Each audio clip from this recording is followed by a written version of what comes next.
how to disarm any narcissist. And there were these very specific methods, but the biggest method of all was to always think about what they are using to get out of you.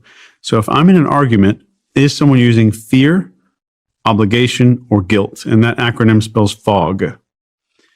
So am I going to get in trouble, or can I recognize when somebody is using fear, obligation, and guilt? And if someone is doing any of those things, I want to call it out in a non-confrontational way. So let's say you give me some line about, like, if you don't do this, I'm going to have to work 19 hours next week. So it's never about the hours, and it's guilt, right? Mm-hmm. I could say, Stephen, maybe you didn't mean to, but it sounded like you wanted me to feel guilty about me working next week. And I know that you're a good person. I don't think you meant it that way. So I will absolutely call out any fear, obligation, or guilt, always. But I'll call it out in a way that says, maybe you didn't mean this, but it sounded like this is what you were saying right here. And I always want to use that word where it's non-confrontational, and I want to give them an out. So in interrogation training, we always call this the golden bridge. In the art of war, they say, give your opponent a golden bridge on which they can retreat. Mm-hmm. So they can retreat across this golden bridge. Don't trap them in a corner. Yeah. So we give them an out that's beautiful. So maybe you didn't mean this. And I always want to think about, going back to that, what is the hidden feeling or fear that's behind what they're saying? They're scared of something. They're scared of losing a deal. They're scared of losing money. They're scared of looking a certain way. They're scared of what the people in the room are going to think. So where is the hidden fear in someone's argument? Anytime you're in an argument, there's a level of concealed fear. And just 30, 40 seconds, you can find that. And a lot of people teach this as a tactic, but just stopping and looking at a person after they do that in an argument is so incredibly powerful. Just stopping and looking at them. Yeah. So like, say you made that statement to me about, I'm going to have to work 19 hours next week. The moment that I stop, it lessens the power of that statement, because I'm not stopping as a tactic. I'm choosing to stop because I want to process what you were saying. And that helps people to do that, because it feels less awkward, as if I'm doing a tactic, I'm doing that thing, but I'm just pausing because I'm going to actually reflect on what you just said. And I'm going to use that time for just a minute. I might look away. I might, as soon as you're done talking, I might say, and I might just take a moment and say, Stephen, maybe I heard this wrong, and go right into that. So that long pause is so effective in conversation, especially when it's meaningful and it's not a tactic. What is the most important thing we haven't talked about that we should have, especially as it relates to what most people ask you about and they're most interested in? Well, what is one thing that no one's ever asked you on a podcast? What is one thing no one's ever asked me? Yeah. People don't really ask me stuff. Well, who are you and what is your mission? Oh, you're doing something on me. No, I'm not doing something unless you were doing something to me. I would love to know. And why don't you answer that, and I'll break down the hidden statements that you're going to reveal about your personality. Okay. Who am I? I'm a podcaster. I'm an entrepreneur. I'm an investor. I'm a boyfriend. And what's my mission? It's to pursue my potential and to follow my curiosity and to see what happens. All right. Yeah. So that's a great answer. But you went deeply into who you are as a person. So the first thing you did is look up and to your right. Yeah. Then you looked up and to your left. Then up into the center. So that, when your eyes are moving in multiple directions, is called a transderivational search. So I'm looking in different file cabinets that are inside of my head. Yeah. And then you talked about some of the labels that you wore. Yeah. And podcaster was first, but you mentioned boyfriend. So I know what's important to you. So like the podcast, you don't say I'm a TV star, but most people would identify you as a TV star, but it wasn't important to you. Yeah, it's not important to me. Right. Yeah. So you could hear what's important to people. Interesting. And then the mission was not about other people. It was about, like, how can I make myself better? You may be doing that to enrich other people's lives, but you didn't say, I have a podcast so I can benefit 10 million. Are you about to hit 10 million? Yeah, it's interesting because my brain, like, it was right there to say that. And then I thought, it's just not the nature of the truth. Like, the truth is, I started this in my bedroom, and I always think about the fact that when I did it for 3 years, no one was listening. So my mission when I was doing it was genuinely because I really loved it. Yeah. It wasn't like, I'm going to change the world. And it's so tempting sometimes to like add that on, like, I want to change the world. And I just I don't believe that's why most people start things and continue when no one's listening. Yeah. I think it's usually something more selfish. Does that make sense? Yeah. You started something and you were passionate about the thing itself. I enjoyed the thing. Yeah. Yeah. Yeah. I love that. That was elicitation. Oh, okay. What you just did then. Well, 3. I think I did 3 layers. Okay. But it's very, very genuine. And a lot of people get to the subscriber thing. I think I'll hit 1 million in a week or 2, which is a huge milestone for me. I never thought I would have 1 million, but it was never important. On your main channel? On the behavior panel. That's me and incredible. 3 other behavior profilers. Ah, yes. That's incredible. Yeah, it's amazing. And elicitation. That was elicitation. Good job. So we just record Zooms, don't edit them at all. I've seen it. I know. I was just trying to elicit. It's a little sloppy. Yeah. So you were doing like a read of me. I said podcaster, I said entrepreneur, I said investor. And then I said, I do it to like, I think I said, so your goals. Curiosity. And then what was the other one? It was about my potential. Yeah. That's what I think about a lot. Like pursue my potential and follow my curiosity. Yeah. See what happens.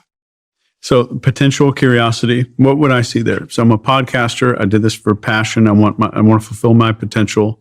I'm not seeing acceptance.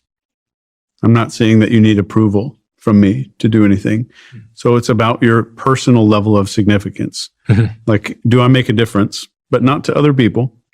But you still want people to acknowledge that you are reaching your potential. You are doing what you say you're going to do. You're relying on your girlfriend. So we're talking about a little bit of a group, but all of what you're saying is about significance. So when I say, like, you make a tremendous difference in people's lives and you're really enriching other people, you're doing exactly what you're born to do. It hits harder than if I said, lots of people appreciate you and you're in so many great social circles and you're like the center of attention in room. Yeah. See that little grimace? Yeah.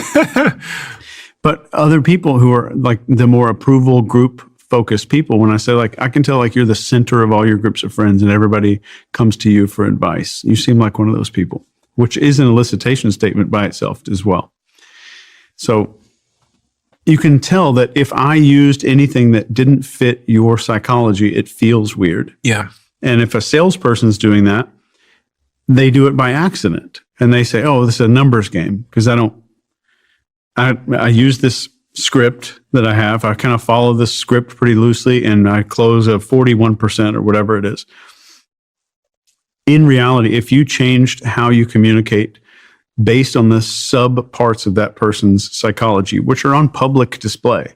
They're private thoughts, but they're very public. If you know how to listen to what people are saying and understand what people are saying, you can put that out and it changes how you speak. It changes how you communicate, how you close a sale, how you get somebody to do something. Everything changes the moment you're able to profile a human being and understand who they are a little bit deeper. And if you know the needs, if I know that your need is significance, I automatically know what one of your fears and some of your biggest fears are. Feeling insignificant, feeling like you could have made a difference, but you didn't make any difference. Like you didn't leave any footprint in the world. Like you didn't fulfill what you wanted to. And any need that I can identify automatically reveals some fears. And if I understand fears, I can also lead behavior that way as well. I was thinking through the context of being like a CEO or manager of teams. Mm-hmm.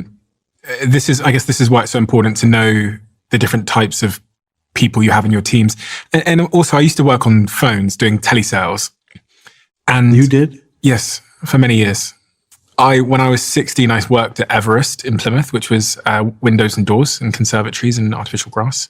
And then when I went to Manchester, when I was a little bit older for university before dropping out, I worked at Swinton Car Insurance. I worked at a bunch of places. I worked at Fusion Studios selling like photography vouchers. I did Facebook ad sales on the phone back in the day. Wow. Lots of telesales experience. And I was just wondering, because in those moments you call someone out of the blue, or they call you asking for car insurance, and you don't have a big window of time necessarily to figure out what kind of person they are. Not at all. So how do you go about? Then you go back to the fate model. So one of the sales teams I recently trained, and I'm not on a confidentiality agreement, but one of the things when they call people up out of the blue is they pretend like their dog just knocked a drink over on their computer right as that person answers the phone. And they're like, oh my God, I'm so sorry. Hold on 1 second. And they're cleaning this up and they're explaining like, we just got this new dog. She knocked this coffee over. I'm really sorry. The person doesn't even know who they are yet. But it's so novel and interesting that they stay on the phone 70% longer just because of the spilled coffee and the person saying, I'm so sorry, this is embarrassing, making this admission of I'm a little bit embarrassed on the phone. They stay on the phone longer because novelty captured that mammalian focus. Interesting. And then if they're on the phone a little bit longer, you can get to know them a little bit better and understand what kind of person they are and better adjust to... Yeah. Makes sense. And then when you're saying, I'm so sorry, this is really embarrassing, the other person, most people are going to be like, no, it's fine. It's fine. I don't even know who you are. Yeah. We haven't even got to know each other yet. Is there something that you see most frequent that's deficient in sales pitches when you're training salespeople? Is there like one particular thing that's typically most deficient that they're not doing? There's a few. Okay. But slowness is a big one. Mm-hmm. Authority is lacking, and confidence in what that person is selling. And going off of a script. And this is the biggest one. Any kind of script automatically tells our brain. So like, when's the last time you get telemarketer calls to your phone every once in a while? Once in a while, yeah. Yeah. I do too. And I'll answer it. And the moment that it sounds like somebody going, oh, hi, Mr. Hughes, this is blank from blank company. My brain knows what a sales call sounds like and instantly checks out of the conversation. Instantaneously. Even if I didn't want to do it, my brain's already starting to shut this guy out of my life because it sounds like everything else I've ever heard. So since our brain is so good at making apps, I know, because of just knowing neuroscience, if I'm calling and I sound like a salesperson or I sound like something you've heard before, you're done. You're going to get off the phone as fast as possible. If something happens that makes you think, whoa, this is different, your brain is going to pay more attention. And I don't mean knocking a Starbucks over across your laptop. I mean, how can I make my sales calls not sound like every other call that exists? I was victim of a phone call that was clearly listening to your work, because the guy called me and said, hi, this is a sales call and you can hang up now if you're not interested. But if you are willing to hear me out, I just want 30 seconds. And the fact that they offered me the opportunity to hang up, I just, for some reason, appreciated it. And I gave them the time. And I remember I was like really busy. I was on my way to a podcast recording. And just the fact that he'd gone, you can hang up now. This, just going to be honest, this is a sales call. Yeah, he gave you autonomy. Yeah. So I was like, okay, what are you selling? Then he told me about some social media software or whatever. But I just thought it was really smart because you're right. Within seconds, I'm trying to figure out if this is like all the others. Yeah. And I guess we can do the same in our emails. In fact, the CEO and COO of my media company that I hired sent me an email. And the first line of the email, they didn't even, she's listening now, Christiana and Georgie, they didn't even like introduce themselves. They said, like straight to the point, no habituation filter. And it's interesting. It's an interesting opener line because the word habituation filter is something I talk about in my book. So they'd kind of like tickled my ego a little bit as well, I think, because it says, I've read your book. Yeah. And they went straight to the point. It caught me off guard. And got even more focus. Of course, yeah, they have the job now. They work here. So, and even the subject line was like... Oh, that was their introduction email to you. Yeah, that was the first ever email. Yeah, that's brilliant. Because I don't think people realize this unless you've been in a situation where you're like working in recruitment, looking at thousands of emails. But when I used to really run the recruitment inbox, because I'm just obsessed with the recruitment, we have 35,000 emails in there. And I'm going through there at speed. And I'm looking for what I would call exclusionary factors and inclusionary factors. What I mean by that is factors to immediately exclude this email, and factors to immediately include this email within 3 seconds. To read later. To like star it and to read later, or just to give it another 10 seconds. And the exclusionary factors, they're all just surface things that you typically get from people who typically do a certain thing. And that's also why I think about marketing newsletters. If the newsletter looks designed, the studies show the open rate, the retention rate, the click-through rate is significantly worse if it's a beautifully designed email, because people see it as a sales email. Yeah. The emails you get every day that are important are not designed. Yeah. And so with our newsletter, the email newsletter provider was saying, oh, you can use all these templates. But then we're like, no, if we use a template, no one reads the thing, which is, again, counterintuitive. But it's the same psychology, right? It is. Like, I've increased our open rate with emails by not capitalizing the first word of the subject line, because it looks like it's overly edited.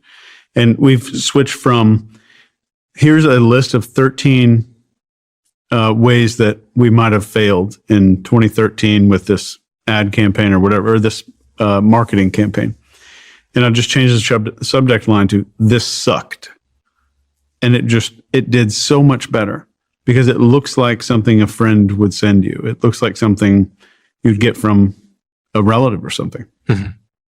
And that's that habituation filter at play, just trying to phase out things that are I like that word. Not novel. I think I was reading studies about habituation and how we just habituate to things. And I was looking into how that happens in both what we see, but also in what we hear. Mm-hmm. So the studies were talking about, if you say a word like father, eventually it just becomes a sound in your head. Yeah. Because your brain is taken away cognitive resource. It's no longer thinking about the meaning, and it's just hearing this sound. But then there's other words that habituate slower, like warning, because those words are like emotional. And anyway, I think a lot about it in the context of content creation. Mr. Beast is the great master of beating your habituation filter, like with how he starts his videos. Yeah. Screaming in your face, like 500 people in that circle, £1 million. But I think he defeats the habituation filter for a certain type of viewer. Mm-hmm. Because I see any video that looks like that, I'm off within the first second. I'm done. Because they all look the same now. Yeah. That's an interesting observation. So I think the type of viewer is very important. Because like during this video, when people are watching this conversation, you're not going to have 10 seconds of B-roll of people walking in slow motion through an airport. There's not going to be, you're not over designing stuff. And the people who listen to this show are way different than the people who are watching Mr. Beast drop a Ferrari onto a mattress and blow it up. Mm-hmm. They're very, very different. So I think the habituation filters change based on what we consume and what we appreciate. Interesting.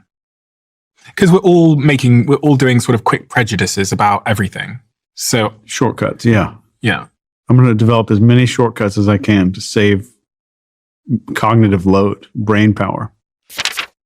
At my company, Flight Studio, which is part of my bigger company, Flight Group, we're constantly looking for ways to build deeper connections with our audiences.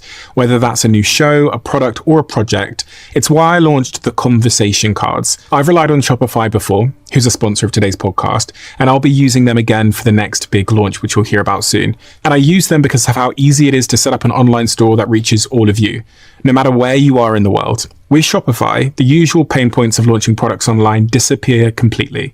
No matter the size of your business, Shopify has everything you need to make your business go to the next level and better connect with your customers all over the world. To say thank you to all of you for listening to my show, we're giving you a trial, which is just $1 a month.